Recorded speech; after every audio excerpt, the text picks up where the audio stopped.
kumbukeni wakati ule ninyi mlipokuwa bila Kristo, mlikuwa nje ya jamii ya Israeli, hamkuwa na sehemu katika yale maagano hayo ya Malaki. Kwa hiyo usitoe utoaji wa agano la kale utoe kwenye agano jipya, kwa sababu tumesoma kwenye Waebrania sura ya 12 sura ya 3 ya 7 mstari wa 12, ukuhani ule ukibadilika, sheria na kila kitu lazima kibadilike.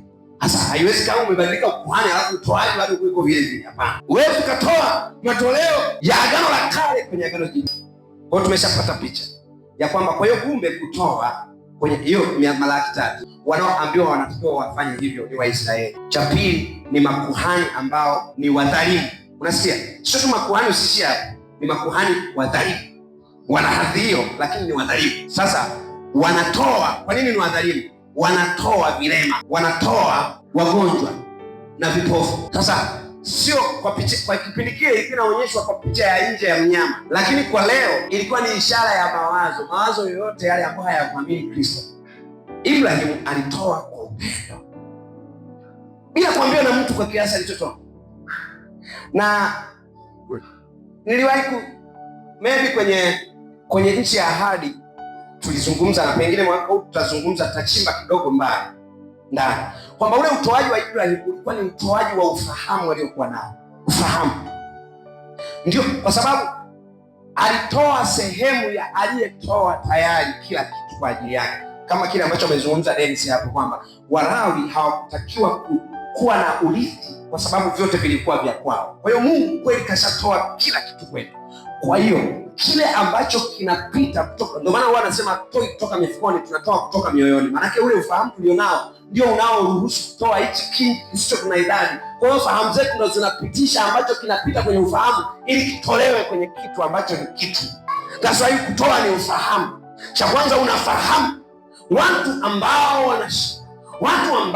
wanajua kabisa wana matatizo, kwa sababu watu hawana tatizo na shetani, hawana tatizo na magonjwa, hawana tatizo na uchumi mbaya, hawana matatizo na ndoa, ila watu wana tatizo ya kumkosa Kristo, ambaye wakishamkosa Kristo haya yote yanatokea. Kwa hiyo wewe unapowatazama watu ukawaona wanavyopikika kwa wanachopikika, unachotakiwa kugundua tu, hawa sio kwamba hawavutaji wa madawa ya kulevya, hawa sio kwamba ni walevi, lakini hawa watu wana tatizo la kutokuwa na Yesu. Kwa sababu gani? Shetani sio tatizo kwa watu, uchumi mbaya sio tatizo kwa watu, ndoa sio tatizo kwa watu, sijui kila chochote sio tatizo kwa watu. Wana tatizo na kutokuwa na Yesu, kwa sababu ukishampata Yesu ina maana umepata vyote na uko juu ya yote na una nguvu na mamlaka yote. Kwa unapomwona mtu ana matatizo na anateswa na kitu fulani, unachogundua huyu ana shida ya kutokuwa na Yesu wa kutosha, kwa sababu mimi Yesu nayemjua ameweza tayari kuvumilia kila jaribu, ameweza tayari, nimekuonyesha hapo,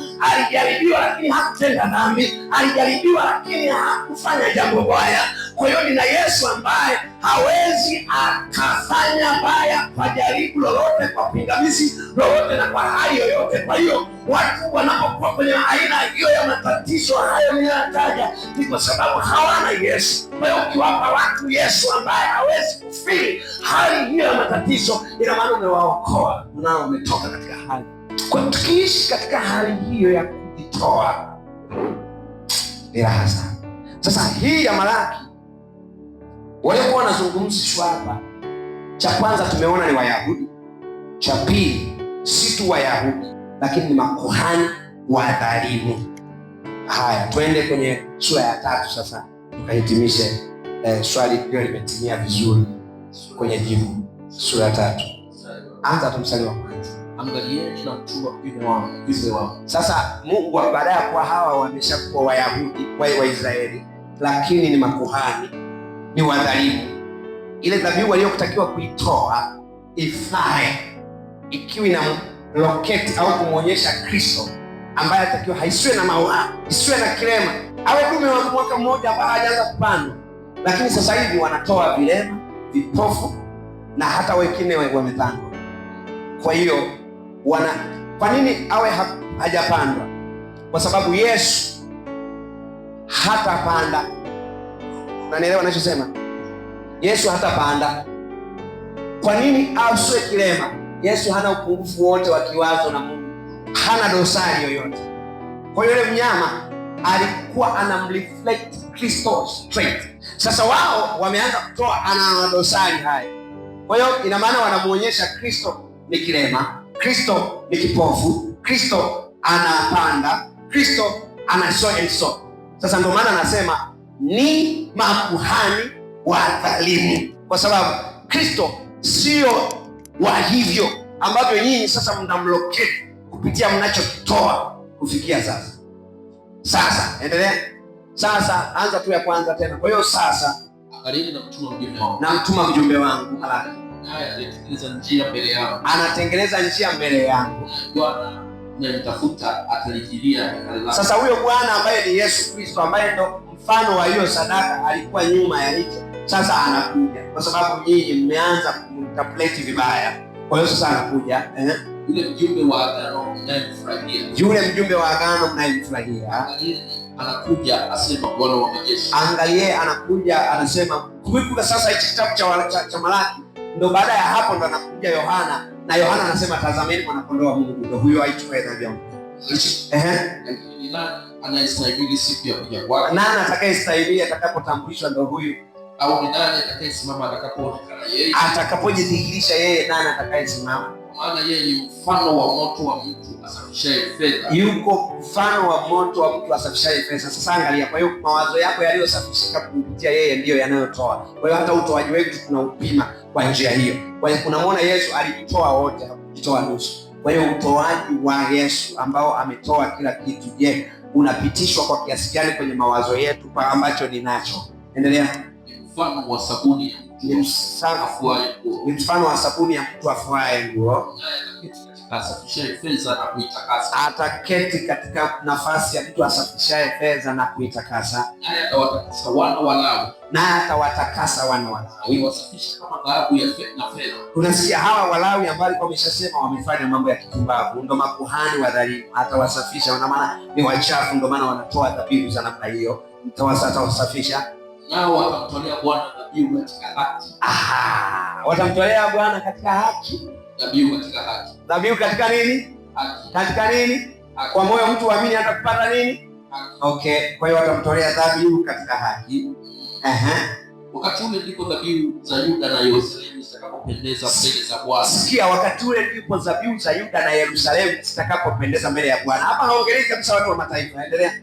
Kama katika siku za kale. Kama katika siku za kale. Katika miaka ya zamani. Kama katika miaka ya zamani. Ili kuhukumu. Sasa anaposema kama miaka ya zamani, maana anaongelea wale alipokuwa nao kutoka Misri. Uangalia, anazungumza kutoka walipotoka huko kama alivyokuwa nao. Ndio maana kwenye Ezekieli anasema kwamba kama kipindi kile nilikuwa mume kwenu, niwashika mkono nikawatoa katika nyumba ya utumwa, lakini mkaja kukaniasi na nini. Sasa anasema nitawarudieni kama hiyo kipindi hicho. Endelea. Nitakuwa shahidi mwepesi juu ya wachawi. Nitakuwa shahidi mwepesi kati ya wachawi, juu ya wazinzi, na juu ya wazinzi, juu ya hao hapa kwa uongo, na hao wanaoapa kwa uongo, juu ya hao wanaoonea kwenye kuajiriwa, ndio kwa ajili ya mshahara wake, ndio na wanaoonea pia na yatima. Ina maana nitaifanya hiyo haki iwe haki kwenu mnayoinufaika nayo. Ndio. Kupotosha mgeni asipate haki yake. Ndio, kupotoshana kutakuwa hapo, maana wote mtaujua ukweli. Wala waniogopi mimi. Ndio. Asema Bwana wa majeshi. Ndio. Kwa kuwa mimi Bwana sitageugeu. Ndio maana nyinyi kuangamizwa, enyi wana wa Yakobo.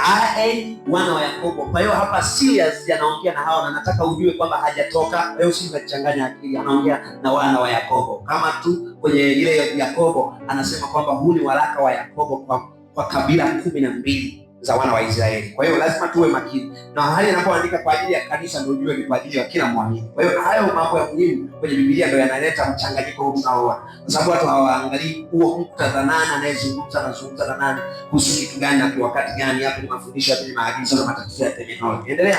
Tokea siku za baba zenu, yuko pale. Ndio. Hayaacha maagizo yangu. Ndio. Wala kuyashika. Ndio. Irudieni mimi nami nitawarudia ninyi. Asema Bwana wa majeshi. Irudieni nami nitawarudia. Twende. Wasema turudi kwa namna gani? Wanasema turudi kwa namna gani?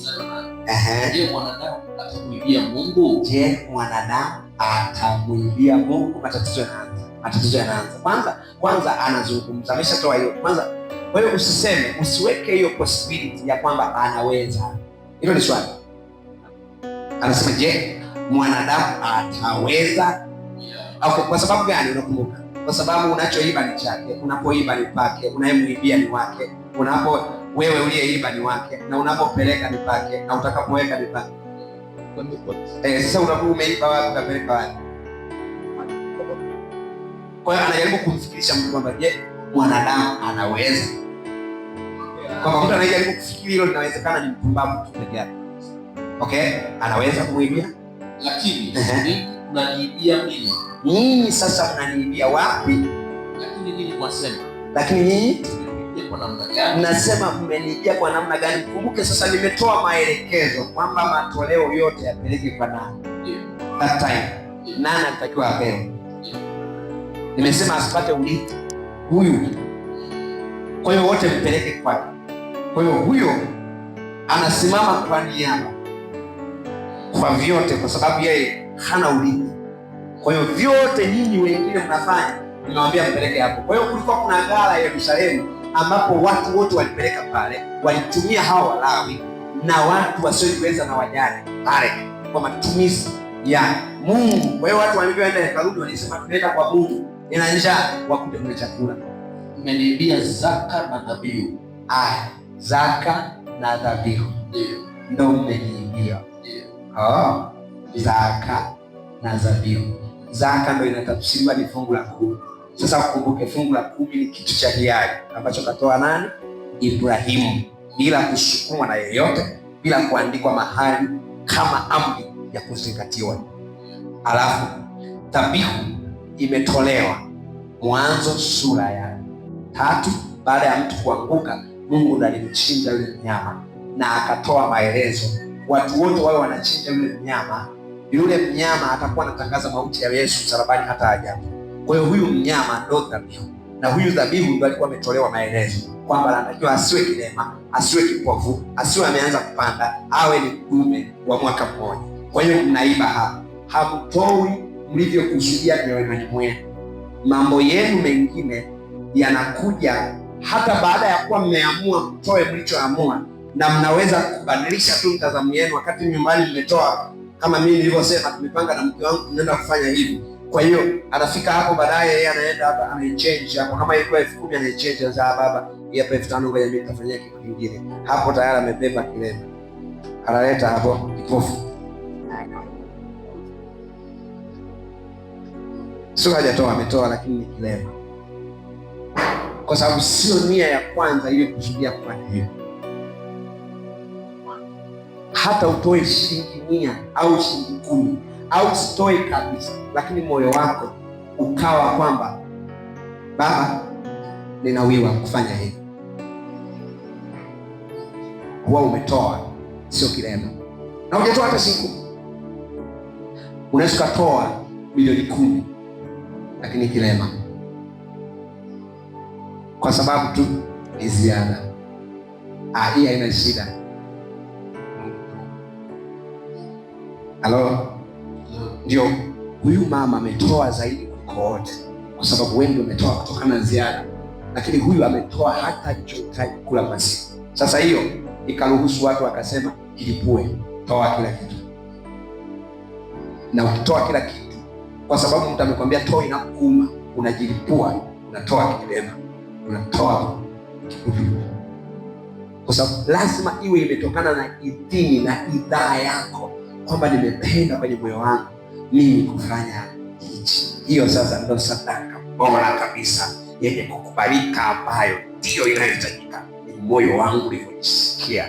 Maandiko yanasema toa kama ulivyokusudia moyoni mwako, maanake moyoni mwako anakaa Roho Mtakatifu. Roho Mtakatifu ndiye anayekupa msukumo wa kutoa hiyo, na unasikia kutoa hiyo, ndiye anayejua unayotoa, kwa sababu anajua inakuja kuingia ipi. Kwa hiyo hautoi ili ufanye vyeti, unatoa kwa sababu umependa. Na mtu anapotoa kwa sababu amependa, haangalii idadi. Anaweza akatoa, lakini bado moyoni mwake unadaiwa kwamba bado huenda sijafanya ninavyotakiwa, natakiwa kufanya zaidi, kwa sababu napenda fulani afikiwe na hii, napenda fulani afikiwe na hii, napenda hii huduma ifike kila mahali, watu wasikie hivi.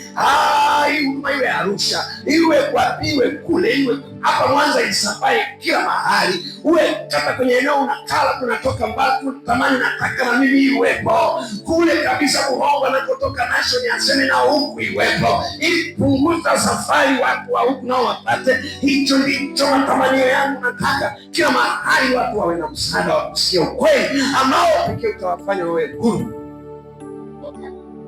Unapokuwa katika hiyo wazo, huo utoaji wako ni utoaji mkuu sana, ambao hata kama unachokitoa ni shilingi moja, ukiwa kwenye hiyo wazo ndio unatoa. Ndio maana utoaji wa kwanza kabisa, Musa anaposhuka kule mlimani aliambiwa kawaambie watoe kwa moyo wa kupenda. Endelea msomaji wangu. Anasema ndio, ninyi mmelaaniwa kwa laana, ndio mnaniibia mimi na taifa hili lote. Anasema taifa hili, kwa hiyo ni taifa la Tanzania.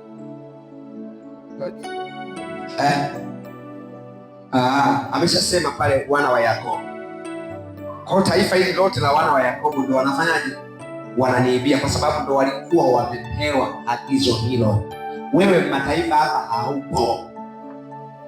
Kwa hiyo unaingizwaje kwenye fungu la 10? Wewe huko hapo, wewe ni Wayuda, wewe ni mtoto wa Yakobo. Haya, endelea. Kwa hiyo taifa hili lote, angalia anaendelea, leteni zaka kamili ghalani, ili kiwemo chakula katika nyumba yangu. Nimewaambia kwamba kulikuwa kuna ghala, si nimesema? Kulikuwa kuna ghala ambalo zitakiwa zipeleke bale zote kwa ajili ya nini? Nimeshaelezwa. Kwa hiyo kulikuwa kuna sheria ya amri, kuna ghala pale Yerusalemu ambapo wote nyinyi, kwa sababu wale Walawi hawana urithi, nyinyi wote wengine wote mtakiwa kupeleka kwenye ghala. Kwa hiyo anachosema mmelaaniwa, anachosema mmeniibia, anachosema mnaniibia, ina maana hampeleki kwenye ghala, nyinyi taifa hili lote. Sasa hapo Watanzania hawa, kuna wale ambao always wanajiakobosha au wanajiyahudisha. Mwambie usijiyahudishe, wewe sio Myahudi. Mwambie usijiyakoboshe, wewe sio wa Yakobo. Mwambie usijiizraelishe, wewe sio Mwisraeli. Halo, mwambie hata ukimwamini Yesu wewe tayari ni Yesu, ndio maana unaitwa Mkristo. Mtu ni Mwisraeli. Mwisraeli maana yake ni ng'ang'ania kule kitu. Sasa hivi tunapoenda katika Kristo hatui wa Israeli, kwa sababu sisi wang'ang'aniani. Tunapokuwa katika Yesu tumepokea maisha ya Kristo, hatung'ang'anii maisha ya Kristo. Mwambie acha kung'ang'ania Israeli. Chama bwana. Mwisraeli wa kiroho, Mwisraeli wa kiroho. Hakuna haja Mwisraeli wa kiroho. Sisi tunapoamini tunakuwa wa Kristo, hatui wa Israeli. Hebu rudia, mwambie usijiizraelishe. Waisraeli na wenyewe na mambo yao, wewe achana. Mwambie wewe ajikristishe. Kwa hiyo taifa hili lote mnatakiwa mlete kwenye ghala hili. Msipoleta kwenye ghala hili, hapo ndo mnaniibia, hapo ndo mnafanya vitu, mnatoa vilema, hapo ndo mnafanya kile kitu. Sasa sisi ghala letu Tanzania liko wapi? Ambapo tunatakiwa kupeleka na tusipopeleka tunakuwa tumeingia kwenye hali ya kuibia. Ndio sasa watu wakasema hapa. Hekalu lilivunjwa kule, kwa hiyo ghala lile limevunjika kule. Haya, watu wakajipigia pande letu. Ikishavunjika tu hekalu, ina maana mahali pa kutolea dhabihu hapapo, na ukuhani umekufa. Haya, unaweza kuwa unajisema mimi ni kuhani, ukatengeneza kuhani wa kwako nyumbani kwako, unaenda kumtolea wapi dhabihu? Kwa sababu lazima pae mahali alipopachagua Bwana kuikalisha neno lake, hapo ndo unapeleka. Sasa utapafanya nyumbani kwako ndo pale kwenye hekalu la utakatifu au hapa?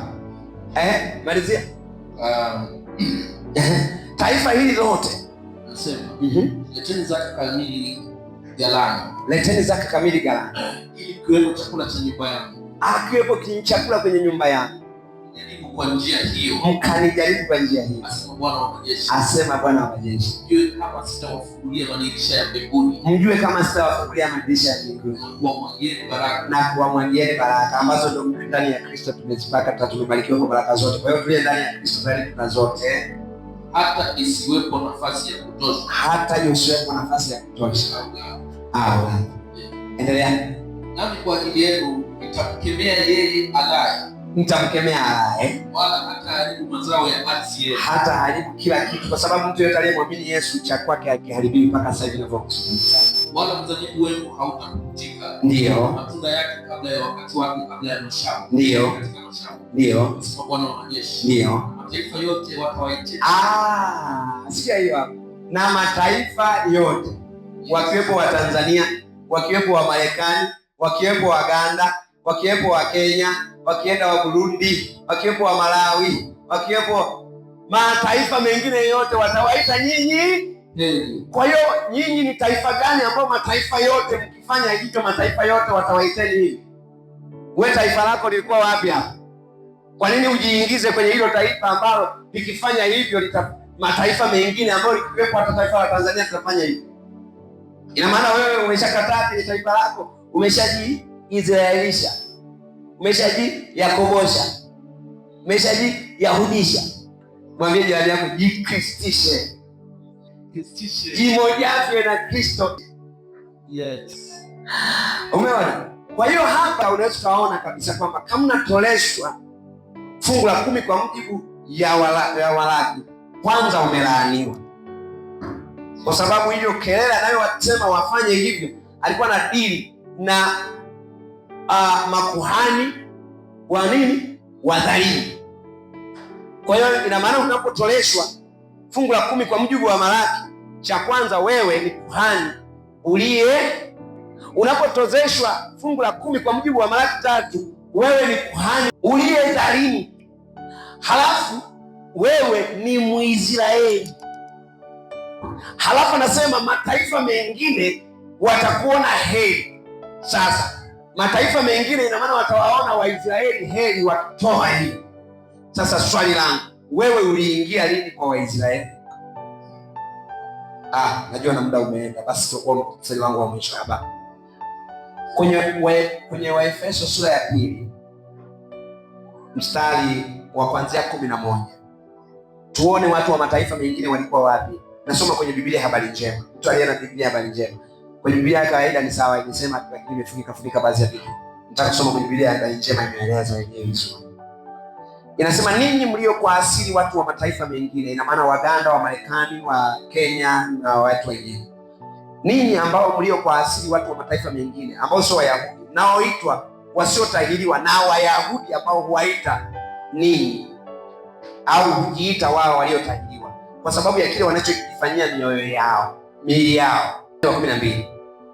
Wakati ule ninyi watu wa mataifa mengine ambao sio wa Yakobo, ninyi mlikuwa bila Kristo, mlikuwa nje ya jamii ya Israeli, mlikuwa wageni na hamkuwa na sehemu katika yale maagano ambaye Mungu anasema kwamba wakati ule ninyi mlipokuwa bila Kristo mlikuwa nje ya jamii ya Israeli. Kwa mfano kama hapo mlikuwa kwa hiyo kabla ya Kristo na nyinyi kuamini Kristo mkawa ndani ya Kristo, ina maana mlikuwa nje ya jamii ya Israeli, ambayo hapo kwenye Malaki ndio inaelekezwa kutoa hilo fungu la 10 kwa namna hiyo. Unaelewa? Hawa ambao mkitoa hivyo na mataifa wengine wataita heri, ambao ni taifa la Israeli. Hapa anapozungumza kwenye Malaki, Yesu hajaja. Kama Yesu hajaja, ina maana sisi hatujaingia kwenye ushirika wa Yesu, na kama hatujaingia kwenye ushirika wa Yesu, ina maana tuko out of Christ, out kabisa. Ndio maana Matendo ya Mitume 17 mstari wa 30 inasema, ukisoma 14 nafikiri mstari wa Matendo ya Mitume 14 kama 17 hivi, inazungumzia kwamba Mungu alijifanya kama haoni, aliwaacha mataifa yote wajiendee katika njia zao. Kwa hiyo kipindi ambacho Mungu anaongea na kwa Malaki, ina maana mataifa mengine wote ambao sio Wayahudi amewaacha wanajiendea njia zao. Kama utafika hapo 14 nafikiri 14 Matendo ya Mitume aliwaacha. 17 inasema ambaye zamani zilizopita aliwaacha mataifa yote waende katika njia zao wenyewe. Sikia, hapo alikuwa amewaacha mataifa yote waende katika njia zao wenyewe. Hapa akawa anadili na Israeli. Kwenye Malaki hapa anadili na Waisraeli. Kwa hiyo anazungumza nao fungu la 10 wa Israeli, kwa sababu ndio walikuwa wamejiingiza kisheria kupitia Yakobo baba yao kwenye Mwanzo sura ya 28 kwamba kwenye kila nitakalopata nitakutolea sehemu ya 10, mpaka kile kitabu kimeisha hajatoa. Kwa hiyo baada ya Musa kuja akatoa yale kama maagizo, na ikawa sheria kwa sababu ya hawa Walawi ambao hawana urithi kuwe kuna gara watapelekea hao. Kwa hiyo ikawa sheria kwa ajili ya hao na watoe hao. Kwa hiyo mpaka tunapofika kwenye Malaki ni kwa ajili ya hao wana wa Yakobo. Lakini hapa mataifa mengine wameachwa wakienda kwa njia zao, wanatumia wanyama, wanachinja kwenye milima na kwenye miti, na Mungu anawasikia na anawabarikia, wanaendelea kuishi. Wao hawajui hilo, wameachwa wajiendee njia zao. 17:30 inasema basi zamani zile za ujinga Mungu zipi zamani za ujinga ambazo wamesoma Jafari hapa, amewaacha waende kwa njia zao wenyewe. Ni enzi za ujinga, anasema aliwaacha. Basi zamani zile za ujinga Mungu alijifanya kama hazioni. Kwa hiyo kipindi amewaacha kila mtu aende na njia zake, alikuwa anajifanya kama vile haoni. Lakini kwa Wayahudi wa Yerusalemu, kwa hawa Wayahudi wana wa Yakobo, ameshawapa instruction, utaratibu kwamba Walawi hawapati kitu, kwa hiyo wapelekeni kwenye gara. Huu ni utaratibu. Lakini watu wengine, mataifa mengine, wa Tanzania, wa Marekani, wa Kenya, wa Uganda, wa Malawi, wa Somalia, amewaacha waende wakifuata njia zao wenyewe.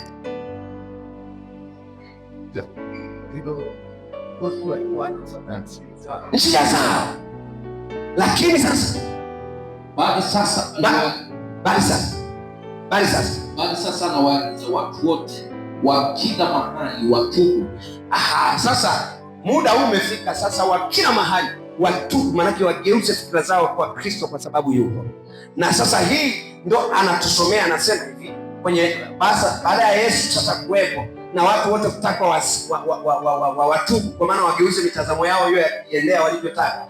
Ndio tunasoma hii hapa sasa, Waefeso sura ya 2 ambayo nilikuwa nasoma hivi kwamba ninyi mlio kwa asili watu wa mataifa mengine, mnaoitwa wasiotahiriwa na Wayahudi wanaojiita waliotahiriwa kwa sababu ya kile wanachofanyia dini yao. Alafu anasema ana sehemu katika yale maagano aliyoahidi Mungu. Mlikuwa bila matumaini kama watu wasiomjua Mungu hapa duniani. Ndio maana mlikuwa mnasifu milima, mlikuwa mnasifu mapango, mlikuwa mnasifu miti mikubwa, mkisema ndio mnabarikiwa kwa hayo. Lakini hayakuwa hayo, alikuwa ni Mungu nyuma ya hayo. Lakini kwa sababu ni enzi za ujinga, aliwaacha mfuate njia zenu na akajifanya kama hao. Ila Israeli walikuwa kama shamba darasa kwa ulimwengu kwa ajili ya kuleta mzao wa mwanamke ulimwenguni. Kwa hiyo ndo alikuwa anadili nayo, na hapo ndo anaongea nao. Wewe unaingiaje hapo kwenye Malaki? Ili utozwe hiyo fungu la 10 hapo Malaki, unaingia wapi? Anaendelea kusema mstari wa 14, maana Kristo mwenyewe ametuletea amani kwa kuwafanya Wayahudi na watu wa mataifa mengine kuwa jamii moja kwa mwili wake yeye mwenyewe. Alibomoa ule ukuta uliotenganisha na kuwafanya maadui. Aliondoa ile sheria pamoja na amri zake na kanuni zake, ili kutokana na hizo jamii mbili aumbe jamii moja ya katika umoja naye, na hivyo kuleta amani. Kwa hiyo alibomoa ukuta wa amri kuu, ukuta wa matoleo kwa ajili ya Walawi. Ndio Ibrania sura ya 7 mstari wa 12. Kuhani imebadilika, kila kitu kimebadilika. Kuna mtu yote ana swali kuhusiana hilo na matoleo hapa? Sababu tuko hapa, na kama hamna tuendelee. Kwa hiyo utoaji ni Kristo ndiye sasa anatoa. Kwa hiyo toa ulivyokusudia moyoni mwako, toa kabisa. Huo ndio ufahamu wako. Kristo ana nafasi hiyo ya moyo wako, hiyo anachokitoa. Toa ukimeridhika. Unaelewa? Usisukumwe na mhemko chochote. Toa kwa sababu ufahamu wako unapofikia, tolea hapo. Tunatoa kwa ufahamu kwa sababu kwa jinsi Mungu alimpenda ulimwengu hata akatoa. Kwa hiyo na wewe upendo ambao umemruhusu Kristo kwenye mawazo yako ndio kiwango kinachoruhusu utoaji wako. Haleluya.